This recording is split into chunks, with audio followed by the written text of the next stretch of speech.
Good afternoon, Stephen Elliott of Coherent Breathing, coming to you on Sunday, uh, June 15th, Father's Day, with principle number 4 of Coherent Breathing, this being that coherent breathing is fundamentally sinusoidal in nature.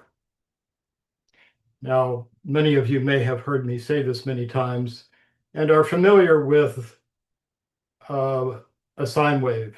We all learn of the sine function in school.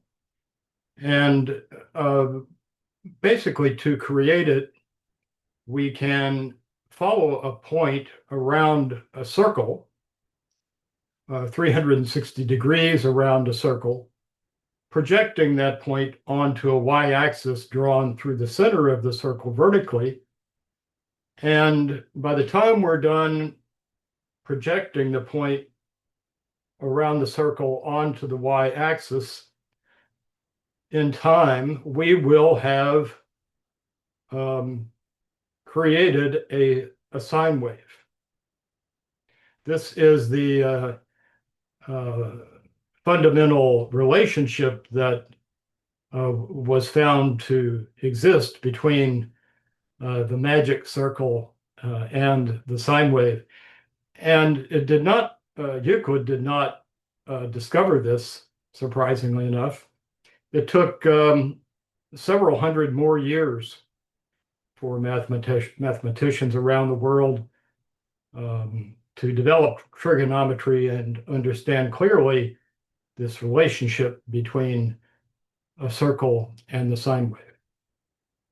Now, I argue that if we're moving an object that in the gravitational field of Earth, the most efficient and effective way to apply force to an object to cause it to move is to apply that force sinusoidally. That is, the force begins very slowly, increases in rate, passes the x-axis, and slows down, changes directions, and turns around and moves back the other way. Again, crossing the x-axis and reversing direction at its valley. If we observe coherent breathing with an instrument, we can see that same thing happen when we are moving the diaphragm sinusoidally. Many of you may be familiar with heart rate variability. Heart rate variability also exhibits a sinusoidal pattern, especially when we are breathing coherently, breathing sinusoidally. And the reason it does is because the baroreceptor is located throughout the arterial tree, and in particular in the brain, are detecting the rise and fall in blood pressure and flow as a consequence of breathing, what I described earlier as respiratory sinus arrhythmia.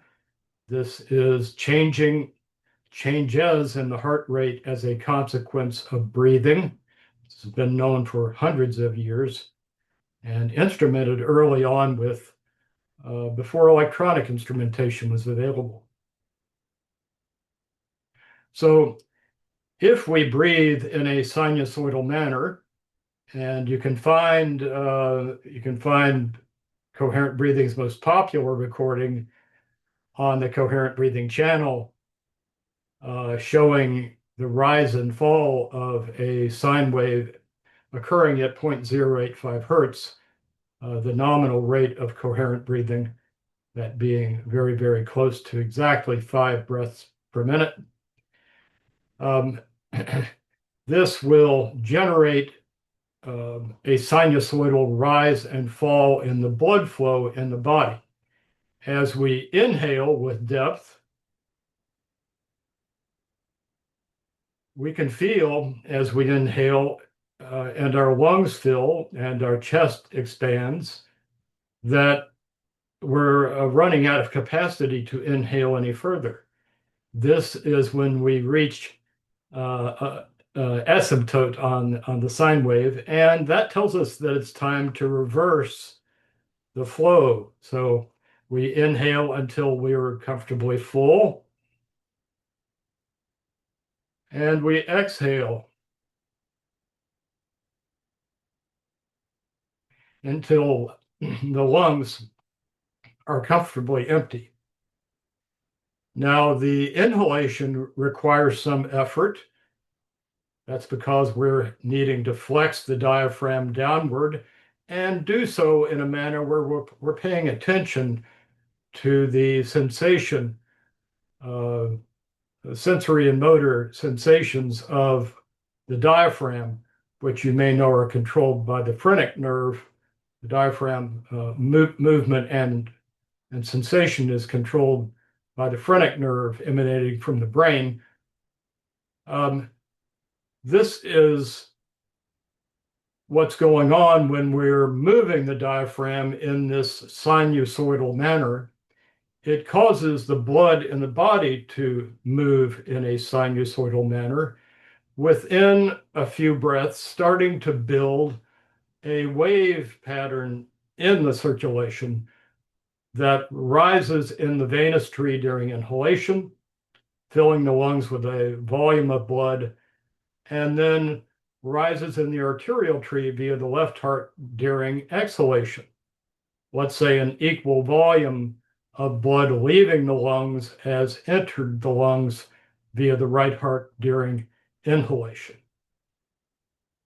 Now, when we breathe this way for a period of time, we'll find that the whole body begins to experience this wave action. We can feel it very clearly internally if we listen and look at what's happening. And if we instrument ourselves with Valsalva Wave Pro in particular, we can see this wave rising and falling very clearly, as well as its relationship to the heart rate and the variation in the heart rate, often referred to as heart rate variability, more correctly as respiratory sinus arrhythmia, that being variation in the heart rate as a consequence of breathing, and in this case, as a consequence of breathing sinusoidally.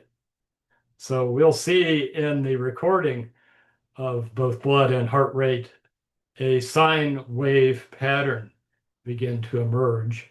And if we hold this sine wave pattern for a period of time, maybe 3 minutes, 5 minutes, 10 minutes, 15 minutes, 20 minutes, the standard practice interval for developing coherent breathing as a new way to breathe on an ongoing basis, circumstances permitting, then this wave is flowing in the body all the time. Even when I'm sitting still as I am now,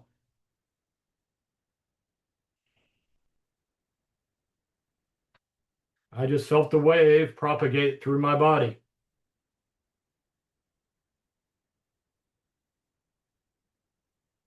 Especially in my fingers and hands, which are have a high degree of nervous function, sensory function in particular. I can feel a vacuum be created in my hands, whether I raise them up or not. Gravity is pulling blood downward when I raise my hands up. But when I don't, I can still feel a vacuum in my hands and feet when I inhale with depth, and in particular when I have been inhaling and exhaling coherently for a period of time. Now, as we progress with this, we'll find that our body goes through a number of internal changes. We can feel this dramatically in our nervous system, in the relaxation of low threshold muscle motor units throughout the body, where the whole body wants to just let go on its own. Here I refer to an internal letting go. A description of this that we've heard more than once is that one may feel as though one's face is sliding off of one's head because all the muscles of the face and head automatically relax deeply and remain relaxed for as long as we're engaged in the practice. Now, interestingly, you've heard me say again that the sine wave is the signature of nature. And it is very fundamental, possibly the most fundamental signal that exists in nature, and what in fact has been determined via quantum mechanics research is that at the most microscopic level, the smallest particles or the smallest expression of particle behavior that can be examined using particle physics is what is found is a infinite number of fields that are oscillating sinusoidally, coming and going across the spectrum of electromagnetic emission. And these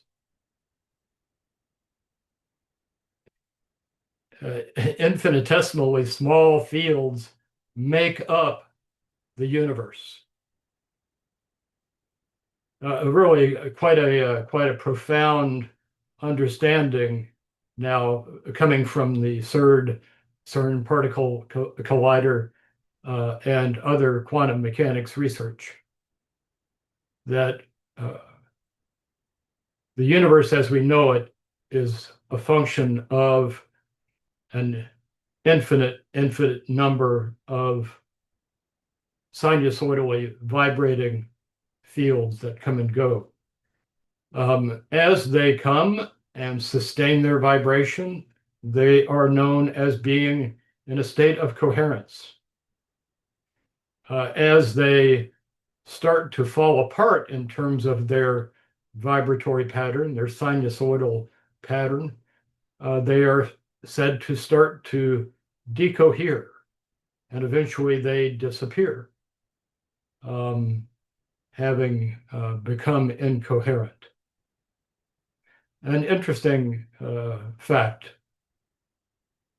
as it relates to our macroscopic body and the breathing pattern that we can cultivate, which I like to think of as placing us in a state of harmony with the universe.